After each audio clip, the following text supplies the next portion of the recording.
Most people think they already know everything about Jesus' teachings: love, forgiveness, faith. But there's something else, something almost hidden in plain sight. A code he didn't just preach, but practiced in silence every time a miracle was about to unfold. A single word, a state of being, a vibration so powerful that it bends reality itself, and almost no one talks about it.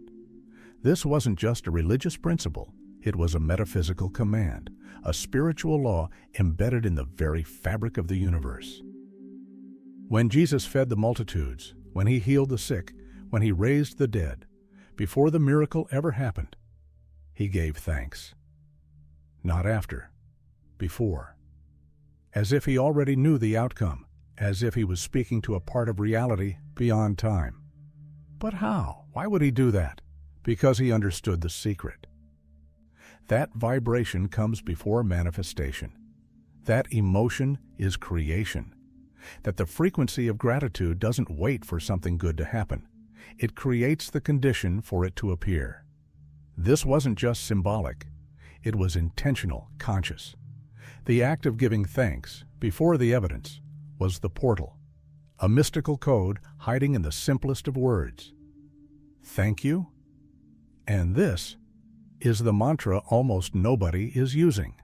The forgotten code that doesn't belong to any one religion. It belongs to consciousness itself. And those who understand it, who live it, become creators in their own lives. Gratitude isn't just a polite habit. It's a spiritual technology. Across the sacred texts of humanity, from the Bible to the Quran, from Buddha's teachings to Krishna's words, gratitude appears not as a reaction, but as a cause. It is the seed from which abundance grows. The Bible says, "To those who have, more will be given." This isn't about material wealth, it's about vibration. Those who live in the energy of gratitude are already aligned with the frequency of receiving. They don't wait for things to appear before they feel blessed. They feel blessed, and then things appear. The Quran echoes this. "If you are grateful, I will surely increase you in favor." That's not metaphor, that's metaphysics. What you focus on expands, and gratitude is a focus on the presence of good, even in times of lack. Even science, through the lens of quantum physics and vibrational theory, is beginning to understand this. Your emotional state affects your reality, and gratitude, it's one of the highest measurable frequencies in human consciousness. It moves you out of fear, scarcity, and resistance, and into expansion, trust, and connection. Masters throughout history knew this. Buddha taught his disciples to give thanks for what they already had, to dissolve the illusion of lack. Krishna said to receive anything with joy and gratitude, no matter how small.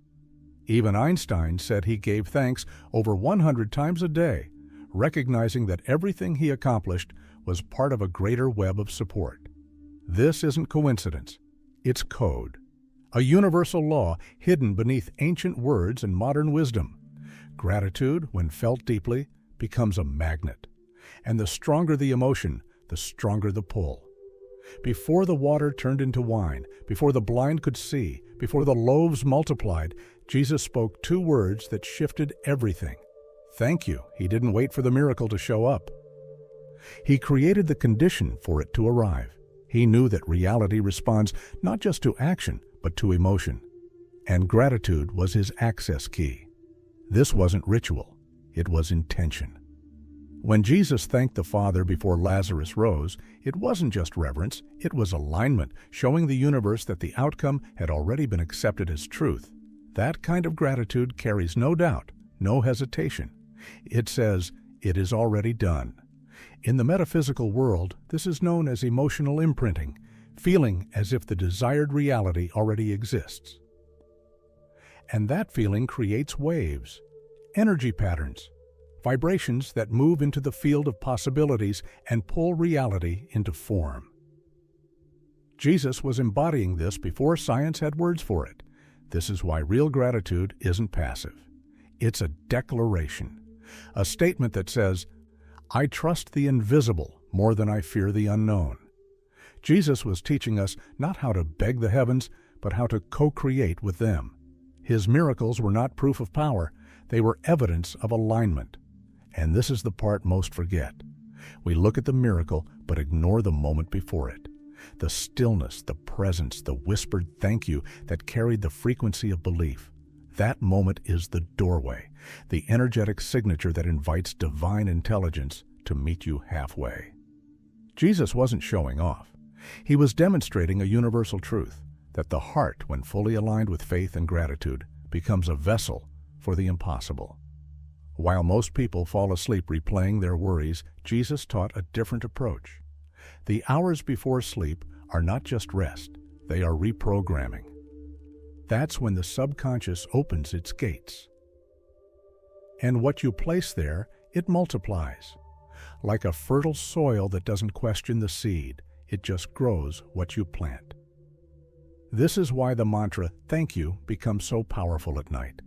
Repeated softly, slowly, intentionally, it does more than calm the mind. It rewires the vibration of your being. It tells your subconscious, we are safe, we are abundant, we are ready to receive. But here's the secret most people miss. The mantra only works when it's felt, not just said.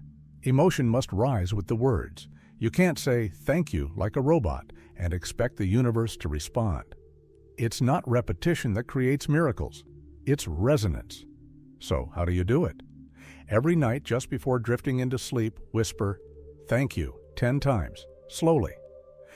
For what you already have and what has not yet come. Feel the warmth of it, the trust in it, the certainty, not the hope. Your brain doesn't know the difference between imagination and reality, but your vibration does. And in those final seconds before sleep, you're not just closing your eyes. You're opening doors to healing, to peace, to unexpected blessings. Gratitude becomes the bridge between the seen and unseen, between the now and the not yet. It's not a trick, it's alignment. Every spiritual master knew this, the quiet ones, the mystics, even those who never spoke of God but lived in deep present reverence. They all carried the same vibration. Gratitude, not as a reaction, but as a foundation. When we shift from reacting to life in one to creating it through vibration, we step into a higher intelligence. One that doesn't wait for permission. One that doesn't ask if we deserve. It simply reflects what we radiate. And among all human emotions, gratitude is the gateway. Not just for material things. Gratitude for breath, for awareness, for the chance to evolve, for the silence between thoughts. That's where the divine hides, not in thunder, but in stillness. In the quiet moments where your soul whispers back, "I see you. I'm listening." The truth is, gratitude is not the end of a prayer. It is the prayer. It's the alignment with your highest self. It's a signal to the universe that says, "I already am what I seek. I already have what I ask for." And when that vibration becomes real inside of you, the world outside starts to bend. It's not magic, it's resonance. And those who walk in deep gratitude don't chase, they attract. They don't beg, they align. They don't control, they trust. And through that trust, they live in harmony with the flow of life itself. So remember, each time you whisper, "Thank you," you're not just being polite, you're shaping reality. You're sending a signal beyond this dimension. And the more you feel it, the more life listens. The more you trust it, the more miracles unfold. Because in the end, the real secret Jesus gave us wasn't just love or faith. It was vibration, and gratitude was the frequency that opened to heaven's door.